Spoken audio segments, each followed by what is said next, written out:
हे जे घडलेलं आहे ना ते घडत राहणार आहे आणि म्हणून जे चांगलं आहे ना ते घेतात. ज्ञानाच्या माध्यमातून नाही ज्ञानेनं सत्वचम पावित्र्य योगेश्वर श्रीकृष्ण भगवंताने भगवद्गीतेने अनेक प्रसंग अनेक विचार अनेक कर्म ज्याला म्हणतो आपण. आज तुम्ही काय करता? कर्म करता. कर्म कशा? कर्म अकर्म सुकर्म आणि विपरीत कर्म अनेक प्रकारचे कर्म आहे आणि त्याच्यातून काही निष्पन्न कर्मांनी वादिकाल असे महाफलिशु करायचं कर्म करतात. श्रीकृष्ण भगवंताने अर्जुनाला सांगता कर्म राहा आणि फळाची इच्छा करू नको, मिळणार आहे. पण आम्हाला कुठं दम? आम्ही अद्धम आहे, आम्हाला दम नाही ना. 1 खिटा केला, 5 खिट केला, 11 केला, 15 केला, देव पावत नाही. पण ज्ञानाच्या व्यतिरिक्त कुठलंही काहीही असं श्रेष्ठ नाही.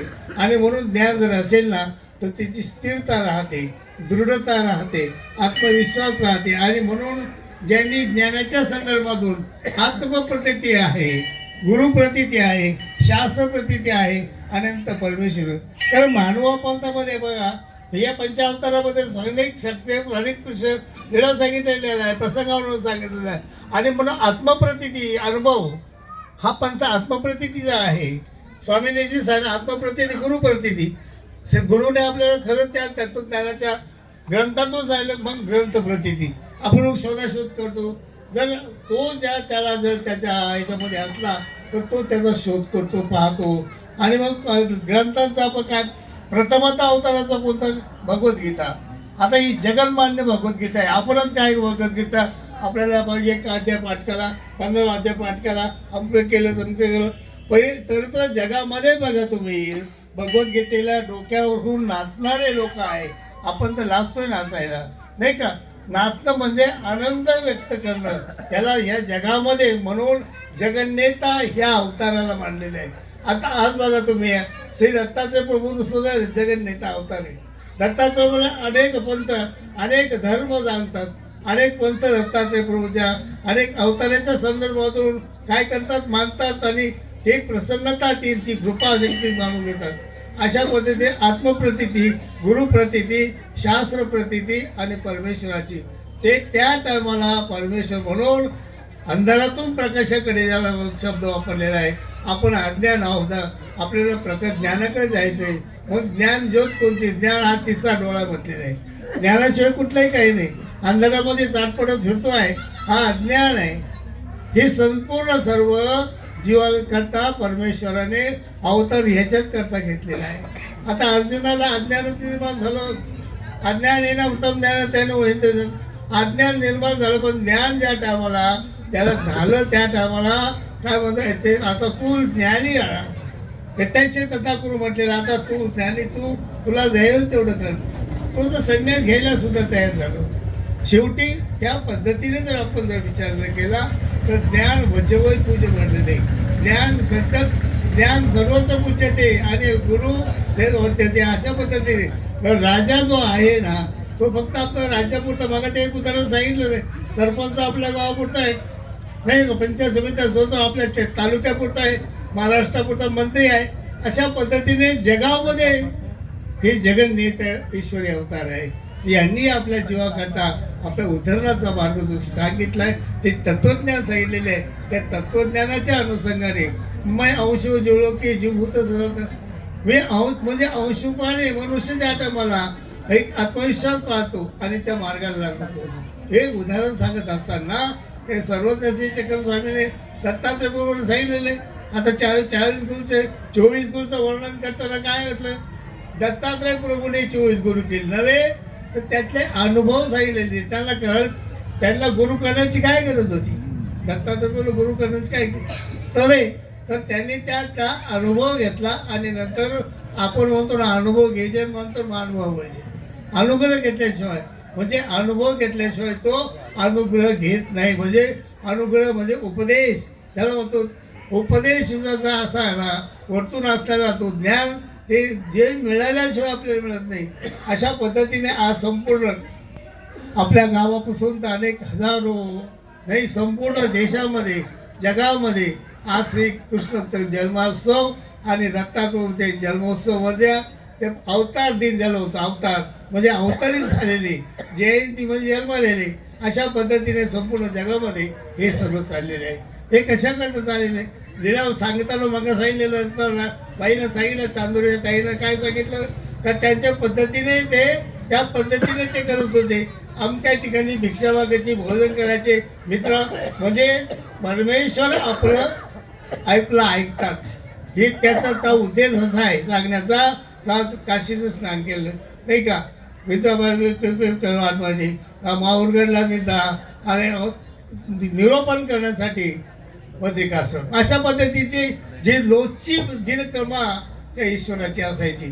ते कशा करता का तिथं दाखवलेलं आहे. कोण काय दाखवलं का भक्ताकडून सुद्धा भक्ताची जो थोडी देवाचे झाले भक्ताने आपण आनंद भावने जर श्रद्धेनं जर आपण जर केलं तर तसं काय प्राप्त होतं मिळतंय. पण मागताना सुद्धा आपल्याला ते काय पाहिजे नेमकं ते मागता आलं पाहिजे. आपण क्षणे मागतो आणि ते सर्व मिळतंय. परंतु त्या ठिकाणी आपण त्या पद्धतीने निरूपण ऐकलं ते केलं त्याचा प्रयत्न करू. दैवाचं सहाय्य देवाचं सहाय्य तो उभा ठाकल्याचे पुरे सिद्धूतून नाही. तुम्ही काम ऐकलं तो छोटासा एक वेळ लावला गेला गगनावरी मोगरा फुलला मोगरा फुलला आनंद झाला त्याला. पण असं एक रूप म्हणजे एक वचनाचा संदर्भ उद्या आहे. वचनाचा संदर्भामधून फार या वचनाचा छोटासा वचन परमेश्वर रक्षित होय अशा पद्धतीचं वचन त्याला म्हटलेलं आहे. श्लोक ज्याला म्हटलेला आहे. एका श्लोकाचा मनुष्य पुरुष 10-15 दिवस प्रवचन करू शकतात. ते वचन आणि ते वचन तो श्लोक त्या ईश्वराच्या मुखातून निघालेला तो प्रसंग अवधान त्या प्रसंगाच्या अवधानातून आपल्याला त्या ठिकाणी मार्गदर्शन करण्यात येतं. त्या मार्गदर्शनाच्या संदर्भामधून आपल्याला एक एक जीव घडला जातो. प्रयत्न केल्याशिवाय कुठं काय प्राप्ती होते. तुम्ही आता या ठिकाणी दानांनी आणि तुम्ही गावकरी मंडळीने दरवर्षी हा कार्यक्रम उपक्रम चाललेला आहे. अनेक प्रकारे बघितलं मी परिवर्तन घडलेलं आहे. कुठेही कुठं प्रयत्न केल्याशिवाय परिवर्तन त्याला म्हटलेलं आहे. परिवर्तन कशाचं परिवर्तन नुसतं परिवर्तन पंक्ती उडल्या जेवायला मध्ये किती परवळ आल्या काय आले किती लोक आले किती जेवले किती लोक हे नव्हे. त्या ठिकाणी किती एक धर्मी लागली किती त्याच्यातून सप्तव्यसनाचा जो त्याग झाला म्हटलेला आहे. सप्तव्यसनातून म्हणजे आता अलीकडे ते ऐकायला खूप वाईट वाटते का जर ही जी मंडळी आता म्हणावं आपलं तर नवतरुण जी मंडळी जी आहे ना किती बघा तुम्ही जर बघितलं ना तर विशेषतः फार वाईट वाटतं. त्याच्याकरता हे साधू संत गावोगावी असे कार्यक्रम करतात. त्यांना त्याच्यातून सोडवण्याकरता प्रयत्न करतात. ज्ञानदानाच्या माध्यमातून प्रयत्न करतात. व्यसनाच्या संदर्भात प्रयत्न करतात. आपल्याला ज्या दुःखातून सोडवण्याचा प्रयत्न करतात. आणि तो विडा ते प्रार्थना आपण परमेश्वराच्या चरणावरती अर्पण करून तिची प्रार्थना करतो. आणि भगवंत श्री गोपालकृष्ण महाराज दत्तात्रय प्रभू हे पंचावतार सुद्धा त्यांच्या चरित्रातून लीळातून जर घेतला आपण तर आपण तर प्रत्येक जीवाला त्यांनी आपल्याला मोक्ष मारण्याचा आहे. आणि म्हणून माम एकाम शरण अमतो सर्व आपे मोक्ष मला एकट्याला शरण कोण नाही. ज्ञान कसं आहे तो जर इतर देवदेवतेच्या ह्याच्यामध्ये तो बसलेला असतो. अनेक त्या बसलेला असतो. परंतु अनन्य भावने एका परमेश्वराची भक्ती केल्यानंतर त्या परमेश्वराने शेवटी काय सांगितलेलं माम एकम शरण मला एकट्याला शरण आहे मी सर्व तुझं पाहिल नाही का. अशा पद्धतीने तत्वज्ञानाच्या अनुषंगाने या गावामध्ये हा उपक्रम खूप छान आहे. या माता भगिनीने एकत्र येऊन हा कार्यक्रम आयोजित केलेला आहे आणि करणार आहे. पुढे याला खूप मोठी अशी गती लागणार आहे. खूप मोठ्या पद्धतीने याचं कार्यरूप चालणार आहे. ईश्वराचं सहाय्य सेवा दास्य स्वामींनी सांगितलेलं आहे. दास्य मोचक सांगितलेले तुम्ही सेवा करता अन्नदान करता वगैरे अनेक करता पण सेवा करणं फार महत्त्वाचं आहे. आम्हाला पत्रवळ उचलायची लाज वाटते. बघा तुम्ही काही बघता असे का शेअरचा जेवला तरी पत्र उचलत नाही. ही सेवा आहे.